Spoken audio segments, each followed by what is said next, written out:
चलिए बेटा कंटिन्यू करते हैं part 2 of lecture 2 modulus function. What is modulus function? बेटा मॉड्यूलस फंक्शन होता क्या, पहले वो डिटेल में करेंगे हम।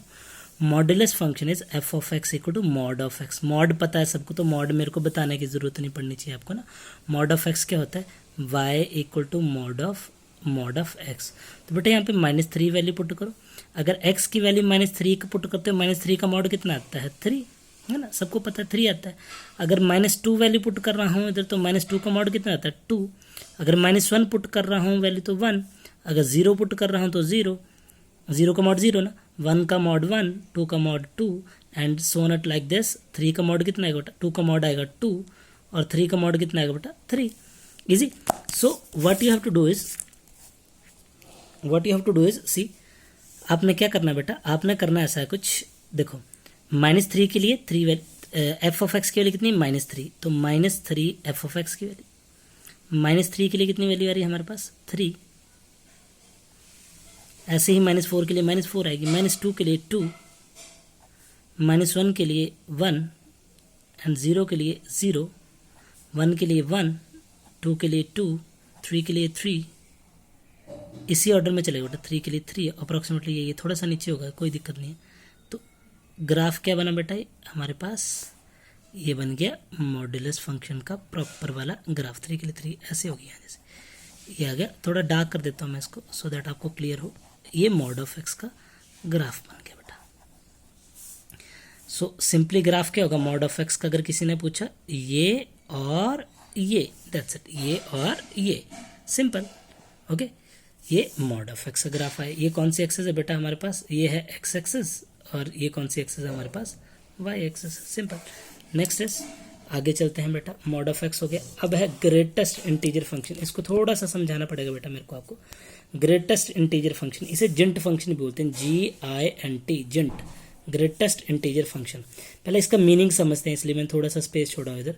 नाम कुछ और है बेटा, काम कुछ और है। क्या बोला मैंने? नाम कुछ और है, काम कुछ और है। ग्रेटेस्ट इंटीजर फंक्शन बोले तो नाम है ग्रेटेस्ट इंटीजर। जैसे for example greatest integer of 3.9, मैं पहले लिख लेता हूँ।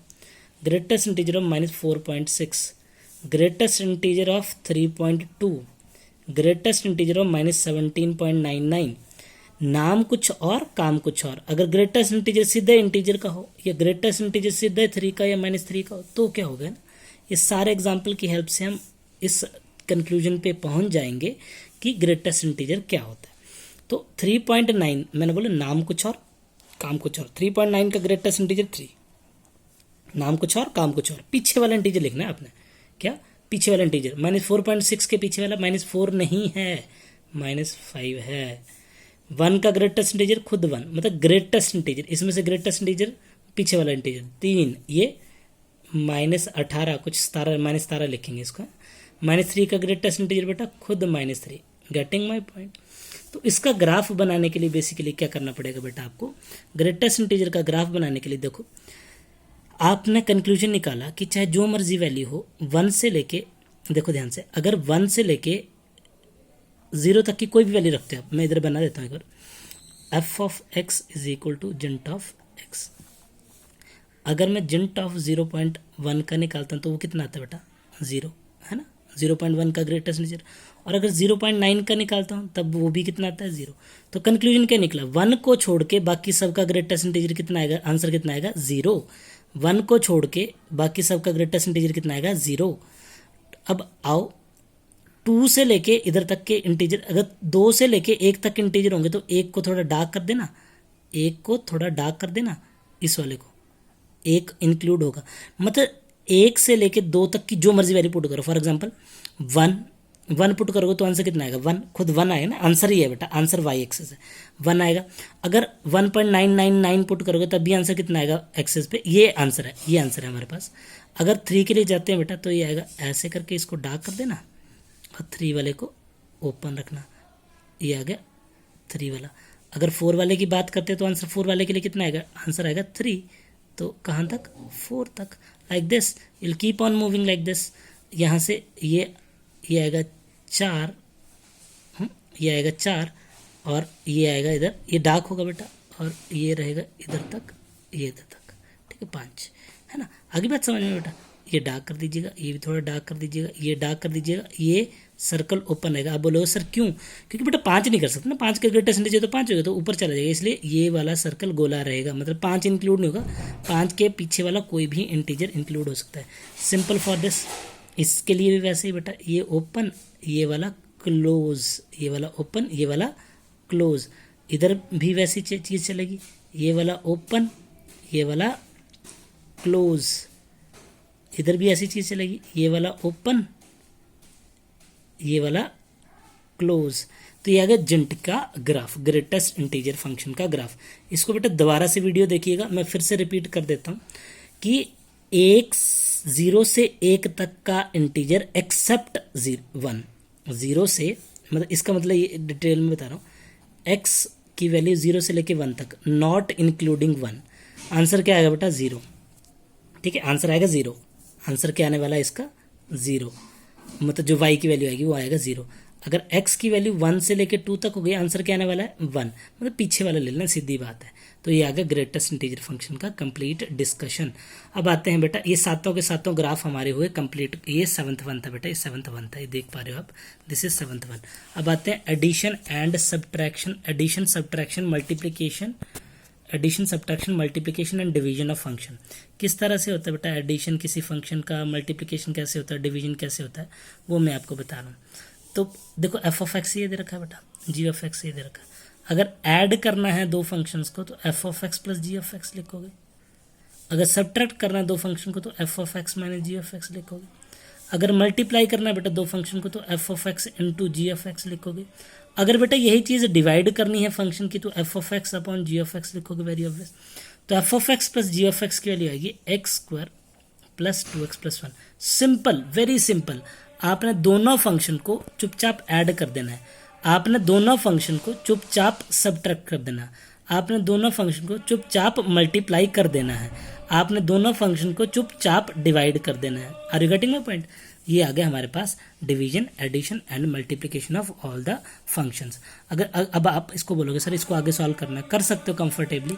सो I am writing a note over here, मैं नोट लिखना चाहता हूँ आपको यहाँ पे कि we can easily add and subtract any two functions। किन्हीं भी फंक्शन को हम बड़े कंफर्टेबली ऐड और सब्ट्रैक्ट कर सकते हैं। ये आपके लिए बेटा नोट हो गया, ये वाला है ना। तो अगर ऐड होते हैं तो वेल एंड गुड है, अगर नहीं होता है तब भी कोई दिक्कत नहीं है। अगला जी, अब आते हैं एक्सरसाइज 2.3 के कुछ क्वेश्चन बेटा। ये क्वेश्चन पेपर में आता है, ये 4 मार्क का। F of x equal to minus mod of x, हमने निकालना है इसका डोमेन। क्या निकालना है? डोमेन। तो डोमेन कैसे निकलेगा बेटा? डोमेन ऑफ फंक्शन निकालने के लिए क्या करना पड़ना? डोमेन निकालने के लिए आपको एफ ऑफ एक्स क्या दे रखा है बेटा? पहला पार्ट कर रहा हूँ मैं आपके लिए पहले ना। F of x equal to minus mod of x, what are the values of x that you can substitute? आप बोलोगे सर ऑल रियल नंबर। बिल्कुल, you can substitute all real number over here. So domain is obviously all real number. What about range? कोई भी real value put करो बेटा, यहाँ पे आंखें बंद करके कोई भी रियल वैल्यू पुट करो एफ ऑफ एक्स की जगह पे। कोई भी रियल वैल्यू पुट करेंगे तो क्या आएगा बेटा?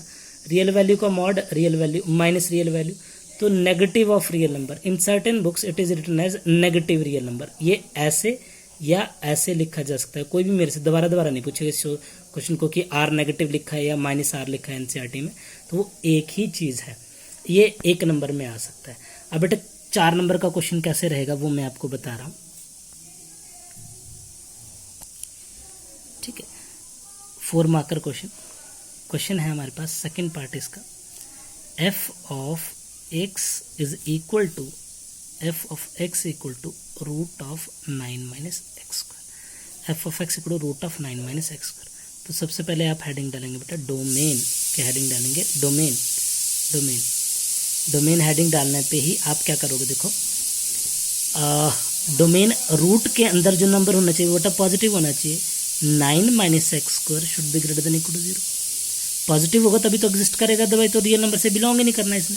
इसका मतलब बेटा minus x square is greater than equal to minus 9। अब सबको पता है ये इनइक्वालिटी चेंज हो जाती है ना। जिसको नहीं पता वो देख लो। माइनस माइनस जब भी हटता है, अब कईयों के दिमाग में क्वेश्चन होगा सर ऐसा क्यों लिख रहे हो आप, है ना। देखो बेटा 5 जो है वो 4 से बड़ा है, मानते हैं आप इस चीज़ को, लेकिन -5 जो है वो -4 से छोटा है। ठीक लिखा, तो इसलिए इनइक्वालिटी चेंज होती है। अगर एक्स स्क्वायर 3 और -3 आएंगे ना वैल्यू बेटा, क्या आएगी 3 और -3, तो -3 ये है और 3 ये है, तो डोमेन ऑफ फंक्शन क्या है बेटा, डोमेन ऑफ फंक्शन आई हमारे पास -3 भी इंक्लूड कर रहे हैं बेटा और 3 भी इंक्लूड कर ही रहे हैं हम, तो डोमेन आई -3 to 3 दोनों इंक्लूडेड, बोथ इंक्लूडेड, इंक्लूडेड मतलब स्क्वायर ब्रैकेट है, ये मैं पिछली क्लास में आपको बता चुका हूँ, लेक्चर 1 में सेट वाले में, है ना। अब आइए बेटा हेडिंग डालेंगे रेंज, डोमेन निकाल दी हमने, अब हेडिंग डालेंगे रेंज। अब बेटा ये क्वेश्चन किसी ने नहीं पूछना कि सर हम सीबीएसई का कर रहे हैं तो डोमेन निकालने के कितने मार्क्स मिल जाएंगे, यहाँ पे +1 में स्टेप मार्किंग नहीं है, रिमेंबर दिस थिंग, 0 मिलेंगे, कुछ नहीं मिलेगा इसका। आधा क्वेश्चन चाहे आप एक स्टेप छोड़ोगे तब भी सोच के ये चलो कि +1 में आपको कोई नंबर नहीं मिलेगा, वो सिर्फ 10th और हमारी +2 में ही मिलता है। ठीक है, रेंज कैसे लिखेंगे बेटा, रेंज होती है y की value, let y equal to √9 - x², so therefore y is positive, equation number 1। बात समझ आई कि y रूट के अंदर है तो y पॉजिटिव है। नाउ इसका मतलब y² इक्वल टू 9 - x², इसका मतलब x² equal to 9 - y², this implies x equal to √9 - y², x आ गया। This implies therefore 9 - y² is greater than equal to 0, इसका मतलब -y² is greater than equal to -9, y² is less than equal to 9, इसका मतलब बेटा इधर ही conclude कर रहा हूँ मैं इसको, इसका मतलब क्या हो गया कि y की वैल्यू जो है हमारे पास, जो y की वैल्यू है वो -3 और 3 की, आप बोलोगे सर रिपीट ही तो कर रहे हो आप, रिपीट नहीं कर रहा बेटा, मैं y की वैल्यू निकाल रहा हूँ इस बार y की वैल्यू निकालना, क्योंकि मेरे y की वैल्यू चाहिए। ये आगे क्वेश्चन नंबर 2, 1 क्या थी बेटा, y 0 से बड़ा है, 2 क्या है -3 से 3 तक है, from 1 and 2 we conclude y की वैल्यू कहाँ से कहाँ तक आती है बेटा, 3 से लेके, ये बोला 0 से बड़ा होना चाहिए, बोला -3 से 3 तक होना चाहिए, दोनों को कंक्लूड करके लिख दे 0 to 3, therefore range of function is 0 to 3। अब पेपर में क्या होने वाला है बेटा, पेपर में होगा कुछ ऐसा बेटा कि आपका 9 - x² की जगह 49 - x² है। फिर से रिपीट कर रहा हूँ क्वेश्चन को मैं आपके लिए, domain 9 - x² should be positive, तो पॉजिटिव लिख दिया, -x² should be greater than equal to -9 लिख दिया जी, x² should be less than equal to 9, तो x की वैल्यू -3 से 3 तक आ गई, ये आ गया हमारे पास डोमेन ऑफ फंक्शन। उसके बाद स्टार्ट हो गए हम रेंज के लिए, रेंज के लिए डोमेन कुछ ऐसी है -3 से 3, अगर जिसको नहीं समझ आए मैं दोबारा लिख देता हूँ, -3 से लेके 3 तक इसको हटा के, है ना। रेंज के लिए बेटा y इक्वल टू √9 - x², इसका मतलब y positive, y² equal to 9 - x², x² आ गया, x ही आ गया, अब कुछ नहीं, x की जगह पे y लिखना है और y की वैल्यू 0 से 3 आ गई, दोनों को 1 और 2 को मिला के, अगर 0 से 3 आती है इसका मतलब रेंज क्या होगी 0 से 3। अब IIT में क्वेश्चन आता है तो क्या कैसे करोगे, 9 - x² परफेक्ट स्क्वायर, डोमेन क्या आएगी, डोमेन आएगी -3 to 3, इसका परफेक्ट स्क्वायर, और रेंज क्या आएगी, रेंज पॉजिटिव होती है हमेशा, तो 0 से 3 तक ही आएगी। ये हो गया बेटा टॉपिक एंड आपका। अब कुछ क्वेश्चंस और करूंगा मैं आपके लिए एक्सरसाइज के साथ साथ ही इसके। ओके जी।